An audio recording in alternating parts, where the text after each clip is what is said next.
Well, folks, it's been 2 weeks, so my apologies for yet another delay, but it's an all-new Terranadome this here on Thursday, April 17th. The regular season is over for the Boston Bruins as they head into the offseason upon having missed the playoffs for the first time since 2016. We will discuss the outlook for them later in the show. Meanwhile, up first is the Boston Celtics, who finished the NBA regular season as the 2 seed in the Eastern Conference, and they will open their quest for back-to-back championships in a first-round matchup with the Orlando Magic. Plus, I will give my thoughts on their playoff outlook and whether or not I think they repeat as NBA champions. Then we'll check on the Boston Red Sox and the state of Major League Baseball after the torpedo bat craze has thankfully calmed down. And then we'll close out the show with a little bit more NFL draft talk, as it is now just 1 week away, plus some quick hits at the end of the show. It's an all-new Terranadome. It starts right now.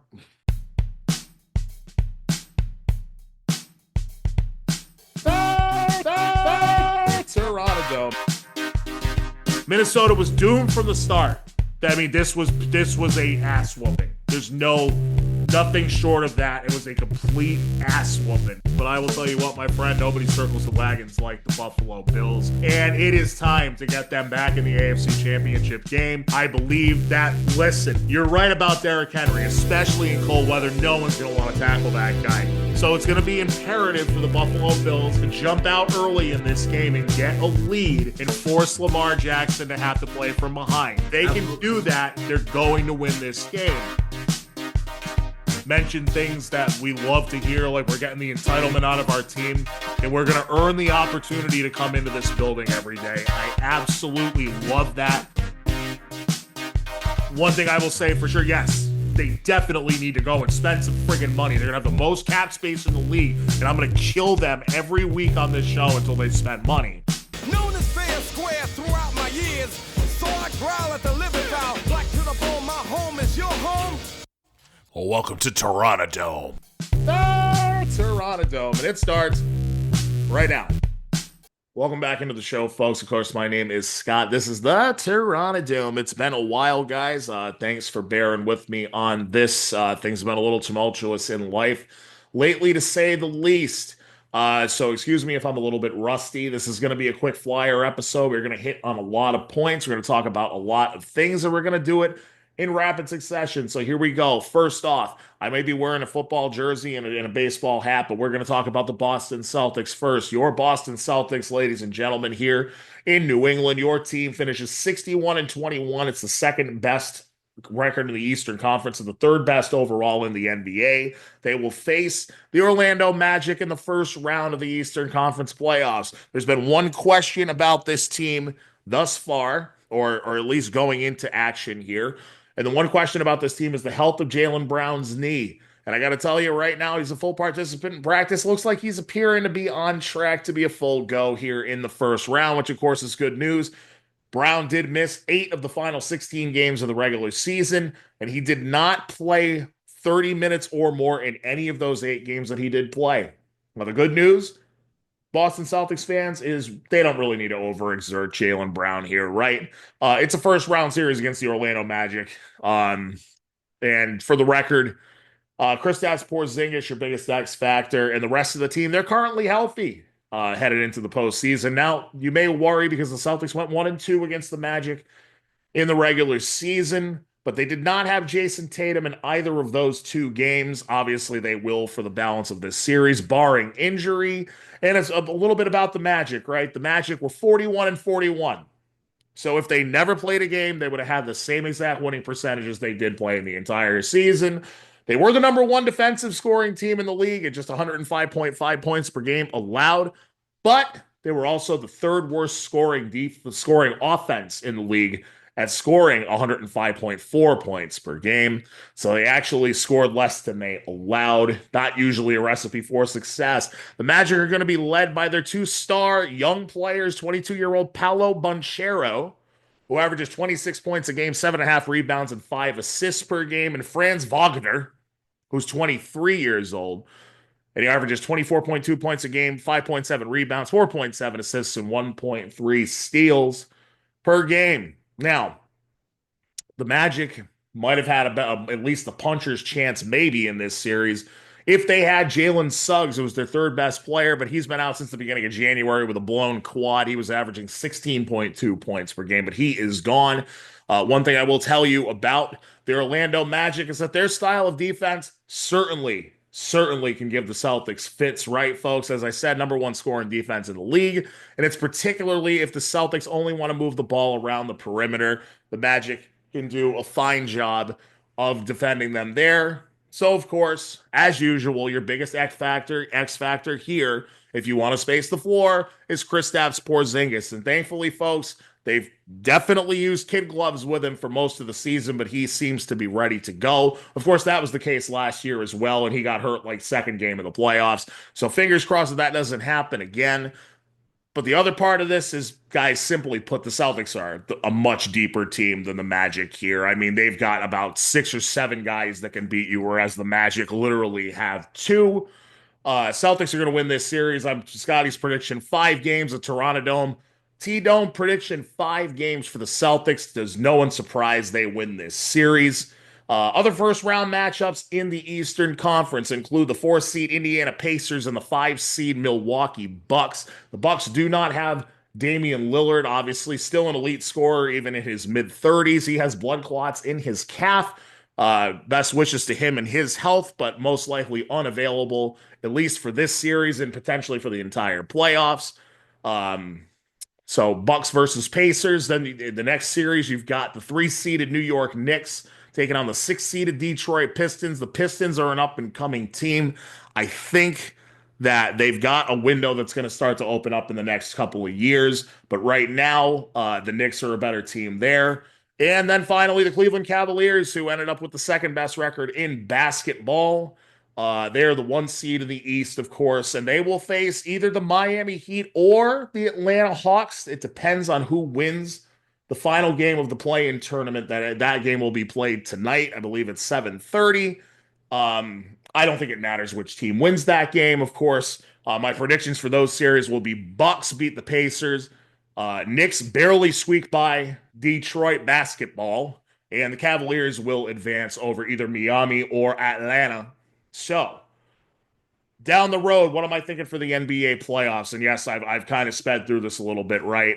We'll obviously talk much more about this moving forward. But right now, give me Oklahoma City. They have the best record in basketball, and they straight took it to the Boston Celtics the 2 times that they played them. But give me OKC and give me the Boston Celtics. And do not sleep on the Los Angeles Lakers. Unfortunately, LeBron and Luka Doncic do not sleep on the Lakers to make it to the NBA Finals. I think LeBron's got one more run left in him, and it could be this year. It's probably his best shot, considering he's like 40 or 41 years old. So, we are going to move on, folks. I said it was going to be a quick episode. We are going to fly through it here. Next up, I am going Boston Red Sox, okay? In a little bit about Major League Baseball. So the Red Sox, they sit at 10-10 through their first 20 games of the season, roughly 1/8 of the season already in the books. But I will tell you, the last time I was on this show, I was a little bit nervous, but 20 games is still not that much of a sample size to panic over, right? They're not that bad. It's not time to panic right now, okay? I know 500, not exactly. We probably expected it to be more like, I don't know, 14-6 at this point. But let's not hit the panic button, and I'm going to tell you why. They've been down 2 of their starting pitchers, okay? Okay, so instead of running out Brian Bayo and Lucas Giolito so far this season, you've been running out Sean Newcomb and Richard Fitz. Yeah, that's you been running out there instead. They've actually been decent. At least Fitz has been decent, although he did just go down with a shoulder injury himself. Your number 2 starter this year and your best starter last year, Tanner Houck, he has a 9 ERA. He got lit up for 12 runs the other night, 11 of them earned in less than 3 innings. All things being equal. Oh, and the other thing is they only have 3 guys that are hitting, right? Trevor Story, Christian Campbell, Alex Bregman, Wilyer Abreu for the first week, but nothing since. While many of your big bats are struggling, like Jarren Duran, Rafael Devers, and of course Tristan Cassis, and yet somehow they're sitting at 500 with all that stacked against them. And by the way, they played 13 out of 20 games on the road. Yes, a low point certainly that they got 2 out of 3 taken from him from the Chicago White Sox, but there was one highlight in that series, and that was Garrett Crochet, who I told you was going to be money for this team, and all he has done since opening day in his 3 starts since is he has been the stopper that this team needs. So they're going to be fine. Wait until May. The weather's about to start warming up here in New England. They're going to have a lot of home games. Just wait. They're going to be better. I think they're going to show you something. And just for the sake of it, let's go over the landscape of the American League East real quick, guys. The Yankees are in first at 11-7. The Blue Jays are in second at 11-8. And then the Red Sox are third at 10-10. Tampa's 8-10, and Baltimore 7-10. Everybody is right there within 4 games of each other. So it's not time to panic yet. Meanwhile, leaders in baseball are all in the AL West. The Padres are 15-4, the Giants 13-5, and of course the Dodgers are 14-6. So this is me just trying to demonstrate to you that 1/8 of a baseball season, especially when it's in April and in late March, doesn't mean that much. So, oh yeah, and another thing, a guy you've never heard of leads the league in home runs. His name's Tyler Soderstrom. Well, except for you 3 people I know out there that do fantasy baseball with me. Tyler Soderstrom of the Athletics. Can't even call them the Sacramento Athletics. They're just the Athletics. He has 8 home runs to lead all of baseball. So we will check back in later. Plenty of time to check back in on the Red Sox. We are moving very quickly in this show, folks. This is going to be a real super quick hitter. I'm not going to make a comment on the future of the show right now. Obviously, the goal is to continue to cover through hopefully another championship run for the Celtics, and then we will talk about things at that point. I'm not going to get into anything personal on this show, right? So let's move to your New England Patriots, our New England Patriots, my viewers over in the UK's New England Patriots. Let's talk about them. We've already talked about it a bit on the show, but they draft 4th overall next Thursday night. Can you believe it? The draft already almost here. We can finally stop speculating on it because it's next Thursday night. So that's good. Now, at this point, here's what I think your most likely scenario is in the draft. And I think that this is what a lot of people are kind of coming around to at this point, right? You got quarterback Cam Ward going to the Tennessee Titans. Two-way player, star receiver, and cornerback Travis Hunter out of Colorado. He's going to go to the Cleveland Browns, a talent that they desperately need. Dynamic edge rusher Abdul Carter, likely to the Giants at number 3. So thanks a lot, Gerard Mayo, once again for screwing us out of that 1st overall pick in the last game of the season. At number 4, the Patriots most likely are going to take alligator arms Will Campbell at left tackle at number 4. By the way, just because he has alligator arms doesn't mean he can't play. I don't want to hear anything about that. But it's still possible, although I think it's very unlikely. But according to ESPN's Todd McShay, who obviously knows more than I do, still possible that Giants take Shedeur Sanders. Still possible they take that quarterback. But it's also believed that many scouts don't even have a 1st-round grade on him, so probably the most polarizing player in the draft, right? My guess is he will definitely go in the 1st round, even if it's on name brand only. I'm going to give you a different take. Personally, I'm going to tell you personally, I'd rather they try and hit a home run, the Patriots, that is. I'd rather they try and hit a home run, and at number 4, take a guy like running back Ashton Jeanty out of Boise State. And if you don't know who this guy is, go on YouTube and watch the highlights of this dude's college tape and just have your mind blown apart. And then I would say after you do that, find a way to get back into the late 1st round. I don't really care how you do it, but find a way to get back into the late 1st round, somewhere in the early 20s if you can, and get left tackle Kelvin Banks out of Texas. So I think it'd be just as good, if not better, than Will Campbell will be. And that would be at number 4. But again, go look up Ashton Jeanty. Geanty, if you don't know anything about him. Best running back to come into the league since Saquon Barkley. And yes, on principle, at this time in the NFL landscape, I know you should never draft a running back at 4th overall, but this kid is a special talent. Again, Barkley is the ceiling with this kid. But do I think they will? No. I think they go boring. I think they take alligator arms, T-Rex arms at number 4. And I'm not saying it won't work out. But if it doesn't, and you have to kick him inside to play a left guard, that's a failed pick. Don't make any mistake about it. If you end up with a guard at number 4, that's a failed pick. I don't care if he turns into Quentin Nelson, who was the number 6 pick for the Colts in 2018.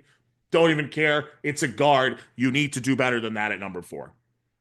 That's only if he can't play left tackle, though. So, Patriots, areas they need to address still. Seemingly, free agency has pretty much run its course. Here's what they need to address in the draft, not necessarily in order, but it includes left tackle, wide receiver, the rest of the offensive line, defensive end, safety. Sorry, I don't know about Duggar, and I don't know about Coke Boy at this point. And yes, running back, because Ramondre Stevenson ain't it. Sorry, he hasn't been since his second year in the league. 3-year deal left at a fairly high AAV. I don't know how it's going to happen, but somehow I don't think he's on this team one way or another come week 1. So that's just a little bit of a snippet of a preview for the Patriots. At least in my opinion, I'd love to see him try and hit a home run at number 4 on next Thursday night. Okay, just a couple more items here, guys. We are flying through it. Next up is the Boston Bruins.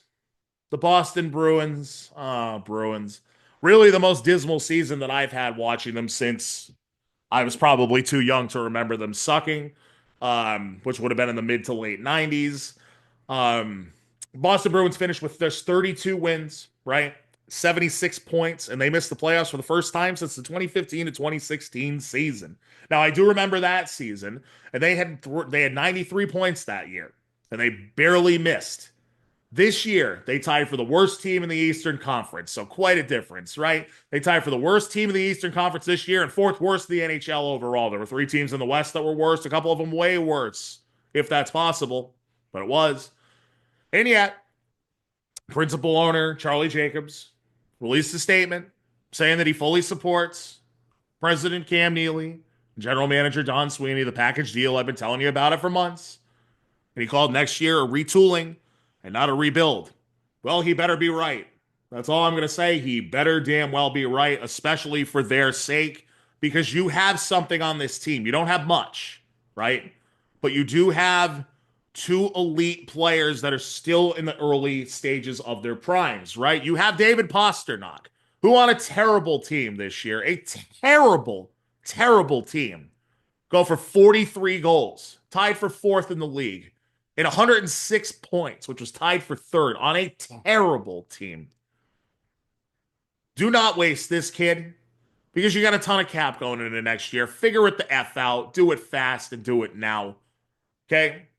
And just to prove my point, Spotrac says the Bruins will have just over $25.4 million in cap space going into next year. Trade Eunice Corpusalo, your backup goalie, even though Swayman sucks, apparently. Didn't know that was going to happen either, but you kind of could feel it coming a little bit. But a capable backup that could start on some fringe teams. If you trade Corpusalo, that number jumps to $29 million in cap space. In the NHL, you can do a whole hell of a lot with that. You can get a lot done. And by the way, the Bruins, with the 4th worst record in the league, they have a 9.5% chance to land the number 1 overall pick in this year's NHL draft. And for the sake of our fan base, our team, and our franchise here, you better damn well hope that they get that pick or they get the number 2 pick. Because apparently, in this draft, anything outside of the top 2 players is a gamble. In all likelihood, though, still a top 5 pick no matter what. But the problem is, your general manager that you just gave a full vote of confidence to, he can't draft his way out of a friggin' paper bag. So if you don't get the 1st or 2nd pick in this draft, who the hell knows? That's all I'm saying. So, but do I think with that $29 million in cap space, with a couple of good moves, they could be right back in it next year? Yeah, because that can happen in the NHL. It can, if you're really committed to it. It can. So yeah, it's super quick. I feel like this is probably the quickest episode we've ever had to this point, folks. Just a few little quick hits. This is something I kind of want to start introducing to the lighter episodes, right? So here we go. Some quick hits for you. Never thought you'd hear me talk about golf on this show, but here we go. Rory McIlroy wins his first Masters and stuns everyone by not choking because, let's face it, that's what Rory's mostly done in a lot of big spots throughout his career, but Rory gets it done. Looked pretty relaxed and pretty focused at the same time on Sunday. All the crowds were roaring for Bryson DeChambeau, including myself, who bet a pretty penny on him winning first at the beginning and then to outscore Rory on Sunday. DeChambeau was the one who flopped and faded and choked it away. Clearly, the emotions and the heat of the moment got to him, but meanwhile, it was Rory who completes the career Grand Slam finally. This was the only major he hadn't won, and I say good for him. And it's probably good for the game of golf when you consider that he's a PGA guy, right? So there you have it. Just a little take on the Masters there. I enjoy watching the Masters every year. It's such a beautiful, beautiful, picturesque course, obviously, and it's such a challenge for those guys, right? I mean, I generally watch the majors. Usually, it's the Masters and the U.S. Open. I end up watching. I might watch 3 golf tournaments a year, but I thought that was pretty cool that Rory got it done. We move on. Next quick hit. This one, there might be more of you over there in the UK that care about this one, but here we go.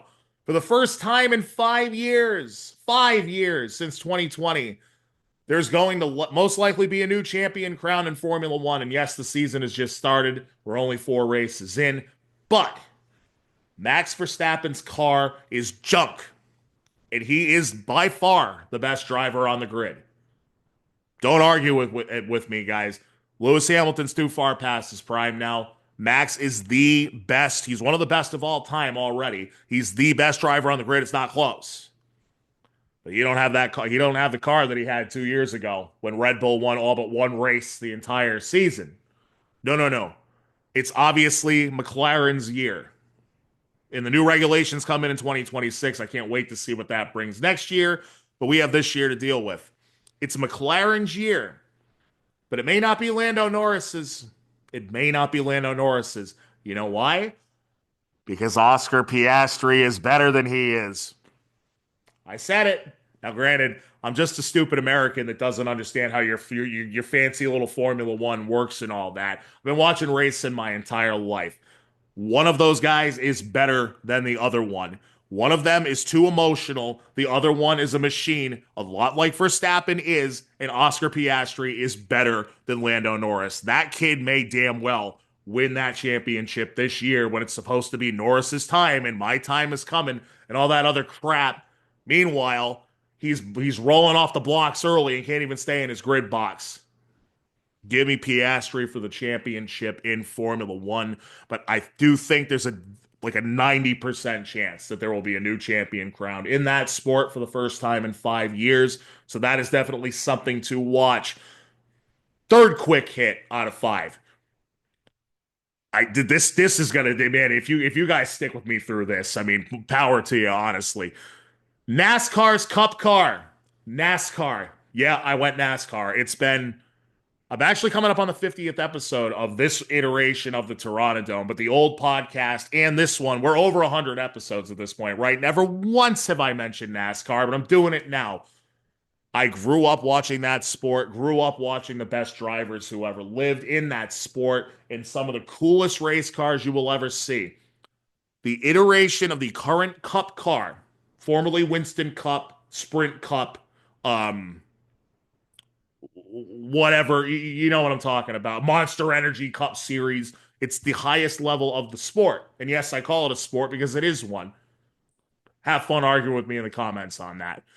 This iteration of the NASCAR Cup car, which has been out since 2022 now, this is the 4th year of this crap bag car, is freaking terrible. These guys can't pass each other. The regulations have made it so that they can't individualize any of these cars. All the parts are the same. All the specs are exactly the same. There's no way to find a competitive edge, and the result is crap racing. The only time the racing is good is on 1.5 regular ovals, not drafting tracks, and 2-mile super speedways like Michigan. Like Kansas and Michigan are like your best races of the year. Homestead, Miami, that too. This car sucks. And you know what else makes it suck? The stupid numbers being pushed forward. You see behind me over there? I've never talked about it. That is my case of die-cast cars. Now, I need to switch those out because I got about 50 more of them. Okay? See how the numbers are all in the middle of the door and the cars are nice and like sexy shaped and symmetrical? These cars are like box shaped and they put the numbers in right behind the wheel well. It's ugly as it sucks. NASCAR's got a problem and they're not making enough money. And they should really start listening to the drivers and listening to the fans because they've got a problem.